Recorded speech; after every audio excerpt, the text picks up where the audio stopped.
Welcome back to the show. It is your girl Sarah right here on Relax Radio, and it's getting closer to the final few minutes of the show. But don't worry, because I'm here to keep you company all the way until 9 a.m., which means, or rather, I promise you that there is a lot more conversation for us to have. All right, because there's still a little bit more time left for us to have this conversation, for me to share my thoughts with you, and for you to share your thoughts with me as well. So don't actually forget to text me on 078 to get in touch with me and let me know what you're thinking about the age of extinction, about rewilding, what we are going to be talking about. All right, so don't actually forget to do that. Now, something else that you can actually do to be a part of the show is to go follow us on our socials. You can actually like us on Facebook and follow us on Instagram, Twitter, and TikTok.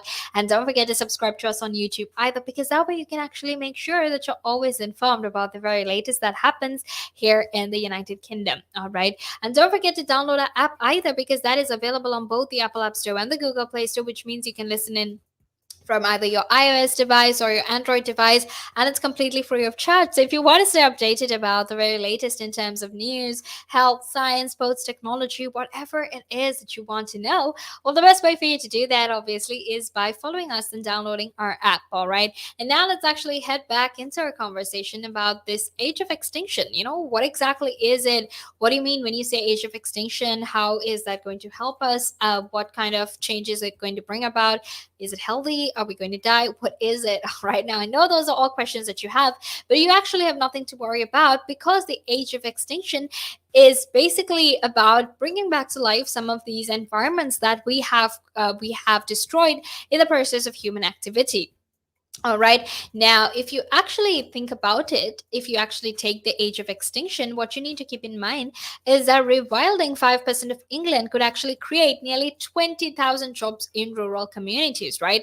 And that means that it could actually increase employment by 50% compared with intensive farming, right? Now, if you don't know what rewilding is, to very simply put it, rewilding is essentially when all these land areas that have been destroyed because of human activity, because of the way humans have used it. What you're going to do is you're just going to let it grow out, and you're letting it go back to its natural state.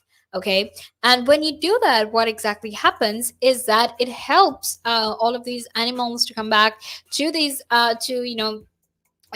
environments that they used to live in, and it's actually going to help the environment a lot as well. Okay, now if you take hybrid roles in animal husbandry and ecology, and even positions in nature tourism and specialist roles in species reintroductions, could actually be among the new positions and new jobs that could be created, according to analysis from Rewilding Britain, right? And this is alongside benefits for biodiversity and the climate. So if we actually rewild, that will actually help our climate as well. And especially, with the IPCC report, with everything that we have been seeing in the news, everything we've been reading on the internet with regard to the IPCC report, is that it's more crucial than ever before for us to actually get our act together, for us to actually, make sure that we create environments, for us to create surroundings, environments essentially, that could be helpful for our climate. So if rewilding is the way to go, or rewilding is just one of the alternatives that we can actually use to get our climate back on track, then that's an absolute yes, right? I mean, that's great news. We can basically save our planet, we can save our climate as well. Okay, now Professor Alastair Driver, who happens to be the director of Rewilding Britain, has actually put together the figures, right? And he also said that the analysis showed that rewilding on marginal land could actually increase employment with about 50%, right? That could be, it could increase employment without actually stopping these traditional agricultural activities. So you can actually increase employment, you can have traditional agricultural activities happening as well, and this is all through rewilding.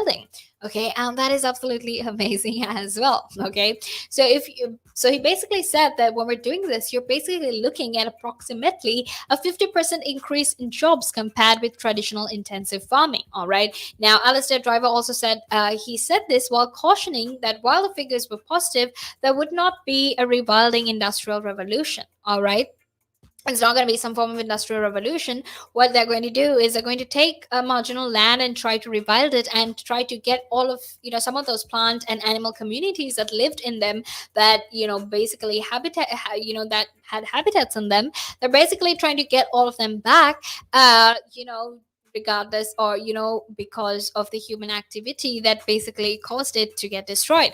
So that is what they're doing, and that is absolutely amazing. So for you to find out more on this, make sure that you stay tuned, because we're going to be heading into a small break, and after that we will be back to keep talking more about this. But obviously, until then, make sure that you stay tuned, and make sure that you're listening, so you can keep yourself updated about the very latest that happens all over the United Kingdom with regard to the environment.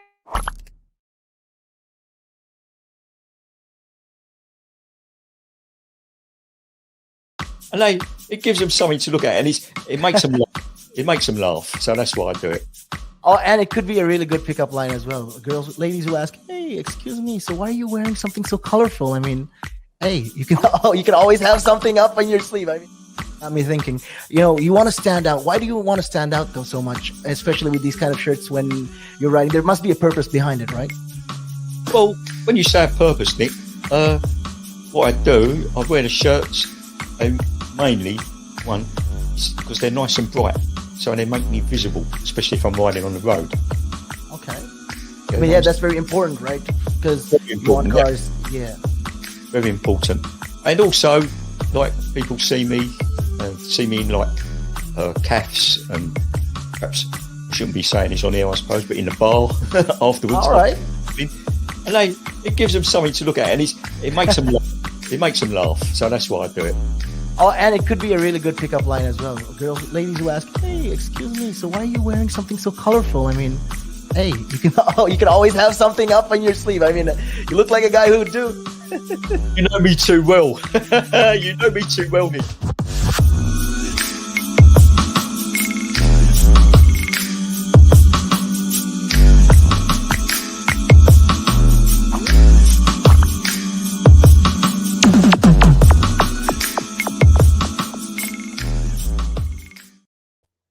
Welcome back to the show. It is your girl Sarah right here on Relax Radio, and I'm super, super excited to be here because even though it's the final few minutes of the show, we're having important and interesting conversations with regard to the climate crisis, with regard to making sure we can help develop our climate, help develop our country, and make sure that we are doing what we need to do best to take care of our country. All right. Now, before we actually head into our conversation, we need to very quickly talk about how fully vaccinated individuals don't actually need to isolate, as long as or rather they don't need to isolate if they come in contact with someone who tests positive for COVID, right? So what exactly does this mean for all of these people? Is it a smart decision? Is it probably the best thing to be doing while the rest of the world is still suffering from from COVID-19? I don't know. I guess we'll just have to sort of wait and find out. Right now, according to a new decision by the Health Secretary and the Prime Minister, that is Sajid Javid and Boris Johnson, respectively, they've actually stated that fully vaccinated people in England will actually no longer be required to self isolate upon contact with a positive COVID case from Monday, right? However, they will be required, or they will be advised to take a PCR test, and this is from this huge shift that they're making with regard to some of the rules and regulations that were in place before, right?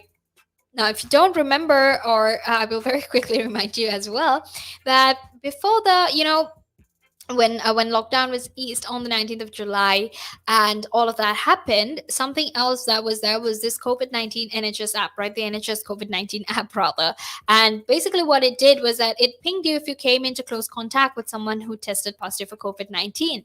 And because of that, so many people had to isolate, and that led to so much of shortages, not just in supermarkets or in other essential services, not just in providing for doing the job, but also to deliver those goods, deliver those medicines to people who actually needed it, right? So there was a lot of shortage that was caused, and this was like a big problem, right? And because that was a big problem, because so many different people had to isolate at home, they basically there was a lot of shortage, and it was utter chaos, right? And to essentially deal with this is why they're introducing this rule. However, for you to not be able to self isolate, you have to be fully vaccinated.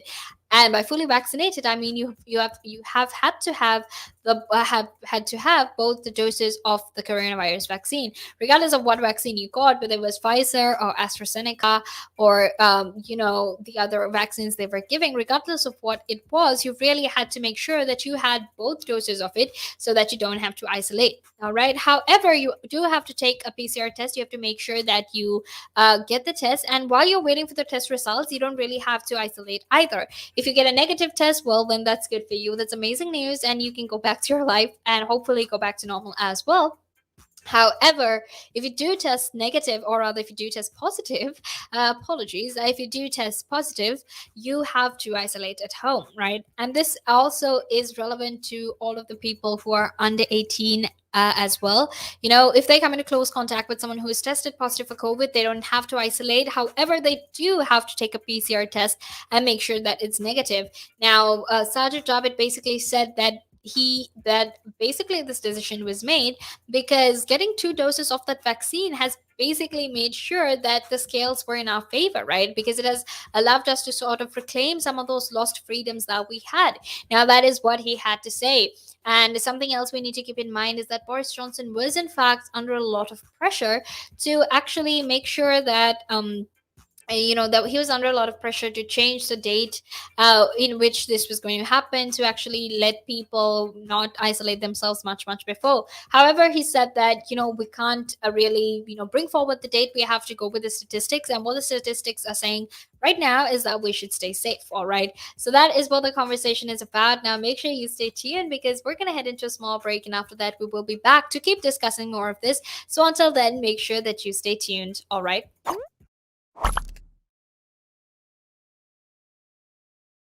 The valuations that you place on an asset are always behind you. It's always in hindsight. It's never in front of you. And that's one of the challenges, right? Because you're always valuing what happened yesterday. And what you need is